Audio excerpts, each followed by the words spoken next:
안녕하세요. 오늘의 데일리 뉴스레터에 오신 것을 환영합니다. 1. 어두운 계획이 드러났습니다. 2. 한국 동의 없이 KF-21 생산하겠다. 3. 필리핀 공군의 충격적인 보고서. 한번 진실을 알아봅시다. 한국은 미국 제조사, 그리고 다른 여러 선진 제조사들의 확실한 계약 사례들을 교훈 삼아 질질 끌려다니며 약점 잡힌 모습을 보이지 말고 국익을 확실히 할 수 있는 맺고 끊음을 투명히 보여줄 수 있기를 바랍니다. KF-21 CJ-2호기의 첫 시험 비행에 성공했다는 기쁜 소식이 들려왔습니다. 오전 9시 49분에 이륙해 10시 24분까지 35분간 마음속으로 이상 없이 시험 비행을 마쳤다고 합니다. 2호기까지 시험 비행에 성공하며 KF-21 전투기 개발이 순풍을 타고 있다는 소식에 분담금을 내지 않으면서 한국을 조롱했던 인도네시아는 발등에 불이 떨어진 상황입니다. 게다가 KF-21 대신 F-15를 사겠다고 벼르고 있었는데 최근 보잉 관계자의 발언에 인도네시아 전체가 발칵 뒤집어졌는데요. 뒤늦게 분담금을 낼 테니 KF-X 사업에서 버리지 말아달라고 매달리고 있다고 합니다. 어떻게 된 일인지 자세한 소식 알아보도록 하겠습니다. 세계 항공기 박람회라도 열 모양인지 인도네시아에서 세계 각국의 전투기들을 수집하듯이 구매하고 있다는 소식 전해드렸었습니다. 그런데 얼마 전 보잉에서 인도네시아에 F-15를 팔지 않겠다고 선언해 인도네시아 국방부에 초비상이 걸렸다고 합니다. 인도네시아가 보잉으로부터 사들 이려했던 F-15EX 이글 이 전투기는 F-15 전투기의 최신 개량형으로 인도네시아에서 최초로 구매를 추진하고 있었습니다. 그리고 미 국방부에서 승인이 떨어지면서 인도네시아로의 수출이 확실해 보였는데요. 제작사인 보잉에서 갑자기 판매 거부하고 나선 것입니다. 지난 4일 블룸버그에서 보도한 바에 따르면 보잉에서 인도네시아의 대금지 불능력이 의심된다며 수출 논의를 중단했다고 합니다. 보잉 임원들이 자카르타로 날아가 국방전시회와 별도로 인도네시아 관리들과 F-15 구입 문제로 논의를 진행했다고 하는데요. 보잉은 인도네시아가 분할 지불을 주장하고 있는 가운데 동남아시아 최대 경제 강국의 제트기 자금 조달 능력에 대해 우려하고 있다고 밝혔습니다. 우리나라 사람이면 듣자마자 납득할 수밖에 없는 이유였는데요. 이번 F-15 전투기가 인도네시아로 수출되게 된다면 총 36대 140억 달러에 달하는 어마어마한 규모의 방산 거래가 이루어지게 됩니다. 하지만 이러한 거액을 인도네시아가 지불할 능력, 아니 지불할 의사가 있는지를 보잉 측에서는 의심하고 있다고 합니다. 인도네시아 측에서는 이번 거래도 분할 납부를 하겠다고 선언했는데요. 인도네시아 국방부 장관 프라보어 수비안토는 자금 조달 문제에 대해 다음과 같이 말했습니다. 우리는 분할 지불 방식으로 구매할 수 있어야 한다고 분명히 요청했습니다. 한 번에 모든 것을 할 수는 없습니다. 미국과의 거래에서도 분할 납부를 고집하겠다는 것이죠. 우리나라가 KF-X 분담금 분할 납부를 허락해줬다가 어떻게 됐는지는 모두가 알고 있습니다. 인도네시아에 대한 신뢰를 완전히 잃어버린 보잉 측은 대금 지불 방법이 확실하게 정해지지 않는 이상 F-15 판매 논의는 이루어질 수 없다고 밝혔습니다. 지난 몇 년간 인도네시아 국방부는 이해할 수 없는 다국적 무기 구입 행진을 이어왔습니다. 한국에서 T-50을 구매하고 KF-X 시업으로 KF-21까지 구매하기로 해놓고선 미국, 러시아, 프랑스, 인도, 스웨덴 등 전 세계 국가들의 전투기들을 한 번씩 찔러보고 구매하고 있습니다. 공군뿐만 아니라 인도네시아 육군과 해군에서도 이곳저곳에서 무기를 사들이며 누더기식 무기체계를 구성하고 있는데요. 지난 10월 14일경 인도네시아 해군은 인도와 40mm 함포 시스템 구매 계약을 체결했습니다.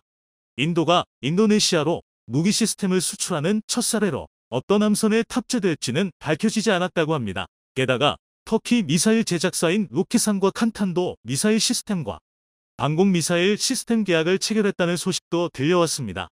로켓산이 개발한 보라 전술탄도 미사일의 수출 버전인 칸 미사일은 사거리가 2,800km에 달하는 지대지 탄도미사일입니다. 로켓산에서 제작한 차량 플랫폼과 다연장 로켓 발사 시스템에서 발사가 가능한데요. 그동안 군사 확장의 근거로 삼던 중국은 인도네시아에서 4,000km 이상 떨어져 있어 미사일 사정거리에 닿지도 않습니다. 뿐만 아니라 현재 우크라이나 전쟁에서 대활약을 펼치고 있는 터키제 무인기 바이락타르의 구매 협상에 들어갔다고 합니다. 기술 이전과 터키의 차세대 무인기 개발 프로젝트에 참여를 조건으로 구매 협상을 진행 중이라고 하는데요. 섬과 섬을 넘나들며 벌어지게 될 국지전에 정찰과 폭격을 위해 사용할 예정이라고 합니다. 수상한 의도가 엿보이는 인도네시아의 무기 구매 목록에 중국이 아니라 주변국들이 경계를 끌어올리고 있습니다. 아무리 보아도 중국보다는 주변 동남아 국가들을 겨냥한 무기체계 도입처럼 보이기 때문입니다. 실제로 인도네시아는 주변국과 오랜 시간 영토 분쟁을 이어오고 있었습니다. 남중국해에서 벌어지는 영해 분쟁에 중국의 비중이 100%일 거라고 생각하기 쉬운데요. 사실 인도네시아 역시 만만치 않게 영해권을 차지하기 위해 주변국들을 위협하고 있는 국가입니다. 동남아시아에선 인도네시아가 가장 큰 경제 대국이자 군사 강국으로서 강력한 영향력을 행사하고 있는데요.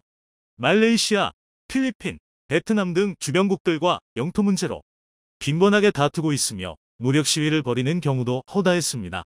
과거 인도네시아 초대 대통령인 수카르노가 필리핀 대학교 졸업식에서 민다나오는 인도네시아의 일부였다는 폭탄 발언을 해 필리핀과의 관계가 급속도로 악화되기도 했었습니다.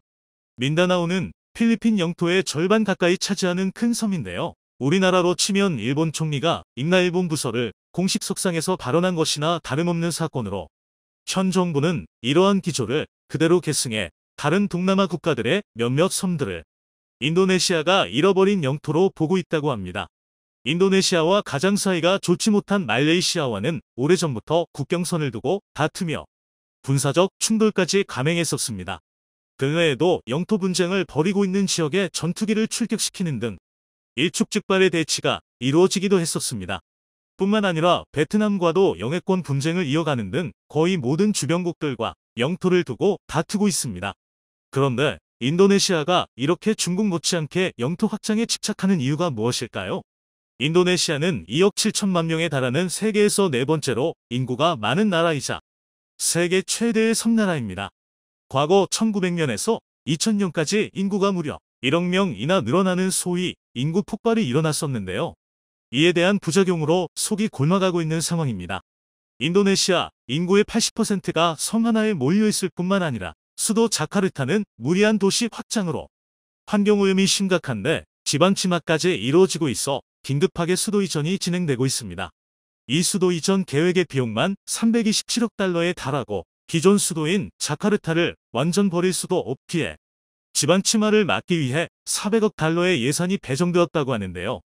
전문가들은 이는 최소치에 지나지 않고 계획의 수배에 달하는 예산이 추가 지출될 것이라 보고 있습니다. 자원 수출로 사상 최대 수출액을 달성했다고 하지만 경제가 휘청거릴 만큼의 비용 지출이 예상되고 있어 허리띠를 졸라매야 하는 상황인데도 무기 수입 저변을 늘려나가는 인도네시아의 의도가 의심되는 상황입니다. 보잉과의 거래가 무산되며 인도네시아에 대한 국가적 신뢰도가 바닥까지 추락했다는 사실이 드러났습니다. 조금만 한국과 인도네시아와의 사업을 자세히 본 사람들이라면 당연히 알 수 있는 사실이죠. 국가와 국가 사이에 그것도 안보 문제까지 걸린 중대한 계약을 이런 식으로 어기는 건 국가의 신용도를 깎아내리는 어리석은 행위입니다. 그런데 뒤늦게 이미지 회복에 나선 것인지 인도네시아 정부에서 밀렸던 분담금 8천억을 지불하겠다고 나섰는데요. 지난 2일 KF-21의 개발사인 카이의 강구영 사장은 인도네시아 정부가 약속 이행 담보금을 송금해 입금이 됐다고 밝혔습니다. 무려 46개월 만에 8천억 중 겨우 94억 원을 지불했다고 합니다. 전체 미납금의 1.17%밖에 되지 않는 금액이죠. 4년에 1%씩 이런 속도로 분담금을 전부 받아내려면 앞으로 400년은 걸릴 것 같습니다. 인도네시아는 소액이라도 지불한 건 지불한 거라면서 KF-X 사업에 계속 남아있고 싶다는 의사를 밝혀왔는데요. KF-21 2호기까지 시험 비행에 성공하며 한국의 스텔스기 개발 사업이 순조로워 보이자 어떻게든 한 숟가락 얹어보겠다는 속셈인 듯합니다. 그런데 최근 인도네시아로 기술 유출이 의심되는 정황이 목격되어 논란이 되고 있습니다. 얼마 전 자카르타에서 개최된 인도네시아 국방 2022 전시회에서 I-22 시카탄으로 불리우는 4.5세대 스텔스 전투기의 모형이 공개됐었습니다. 제작사에서 공개한 자료에 따르면 길이 12.5m, 높이 3.5m, 날개 길이 7m의 쌍발 엔진을 단 현존하는 전투기 중 가장 작은 멀티롤 전투기라고 합니다. 그런데 본 스텔스 전투기의 설계에 인도네시아 국영 항공기 업체들이 참여해 논란이 되고 있는데요. KF-21의 인도네시아 버전인 EF-21의 현지 생산을 당담할 제작사인 국영기업이 본 스텔스기 모형의 설계에 관여했다는 의혹이 제기되었습니다. 거기에 제식 번호가 I-22인 것도 KF-21의 다음 모델이라는 의미로 보입니다. 이 때문에 인도네시아 기술진들이 KF-21의 기술을 빼돌린 게 아니냐는 의혹이 제기되었는데요. 인포글로벌의 CEO 수난토 아지다르모는 이번에 공개된 전투기 모형이 전적으로 인도네시아 항공우주 엔지니어들이 국내 설계한 모델이라고 말했지만 인도네시아에서 자체적으로 스텔스 형상 설계를 할 능력이 되지 않는다고 전문가들은 바라보고 있어 의혹은 사그라들지 않고 있습니다. 기술 유출 의혹에 인도네시아를 완전히 KF-X 사업에서 제외하고 인도네시아 기술진들도 아이본국으로 추방해야 한다는 목소리가 높아지고 있습니다. 미납된 분담금 8천억 원은 포기하기에는 큰 금액인데요. 우리 기술이 유출되어 발생하게 될 안보 위협에 비하면 너무나 싼 데가일 것입니다. 최근 필리핀에서 FA-50의 가동률 관련 문제가 뜨거운 감자로 떠오르고 있습니다. 90% 전후를 유지하고 있다던 FA-50의 가동률이 실제로는 25% 미만이라는 외신의 폭로가 이어지며 많은 이들이 충격에 빠졌는데요. 숨겨진 속사정이 밝혀지며 전 세계가 또 한 번 발칵 뒤집혔다고 합니다. 이러한 논란 속에 말레이시아 정부 대표단이 한국 공장을 방문할 예정임이 밝혀지며 전 세계의 관심이 쏠리고 있습니다. 또한 80% 이상의 생산 능력을 향상시킬 수 있는 한국 공장의 신기술이 공개되며 곳곳에서 기립박수가 터지고 있다고 하는데요. 그 자세한 내용 알아보도록 하겠습니다. 지난 9월 23일 필리핀의 군사 전문 매체 맥스 디펜스에서 필리핀에서 보유 중인 FA-50 12기 중 3기만 운용 가능하다는 내용의 기사를 보도하며 FA-50의 가동률에 대한 논란이 시작되었습니다.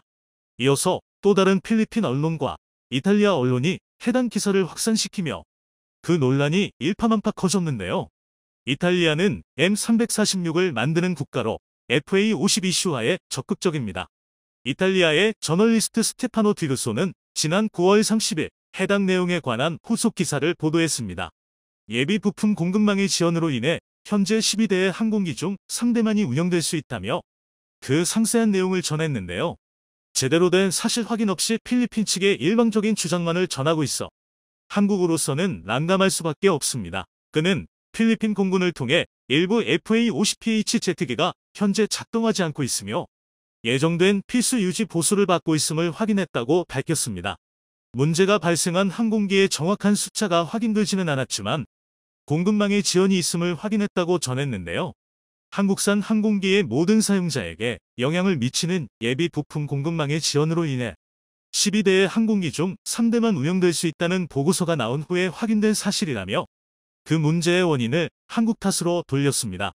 또한 그는 공급망의 지연은 현재 인도네시아, 이라크, 태국 및 콜롬비아를 포함하는 항공기의 다른 사용자에게도 영향을 미칠 수 있다며 이것이 몇 주 전에 폴란드에서 주문한 FA-50의 인도에 어떤 영향을 미칠지 알 수 없다고 그 논란을 더욱 키웠습니다. 최근 FA-50에 대한 가동률 이슈가 심각해지자 필리핀 공군은 FA-50 전투기 5기가 비행하는 사진을 올리며 진화에 나섰는데요. 이를 본 맥스 디펜스가 5기는 40%의 가동률밖에 안 된다며 또다시 공격하고 나서면서 가동률 문제가 재점화됐습니다. 공군 대변인인 카스티오 대령은 일부 FA-50 항공기가 현재 비운항 상태인 것은 사실이나 대부분이 예방 차원에서 행해지는 의무적인 예방 점검을 받고 있다며 지속적인 정기 점검일 뿐 곧 복귀할 것이라고 밝혔는데요. 대변인은 일부는 해외에서 들어오는 예비 부품을 기다리고 있다며 이러한 부품은 비행 운영의 안전을 보장하기 위해 특정 시간 사용 후에 주기적으로 교체해야 한다고 덧붙였습니다. 또한 대변인은 최근 글로벌 사건으로 인해 공급망이 느려졌다며 변명의 말을 전했는데요. 이러한 필리핀 측의 주장은 납득하기가 어렵습니다.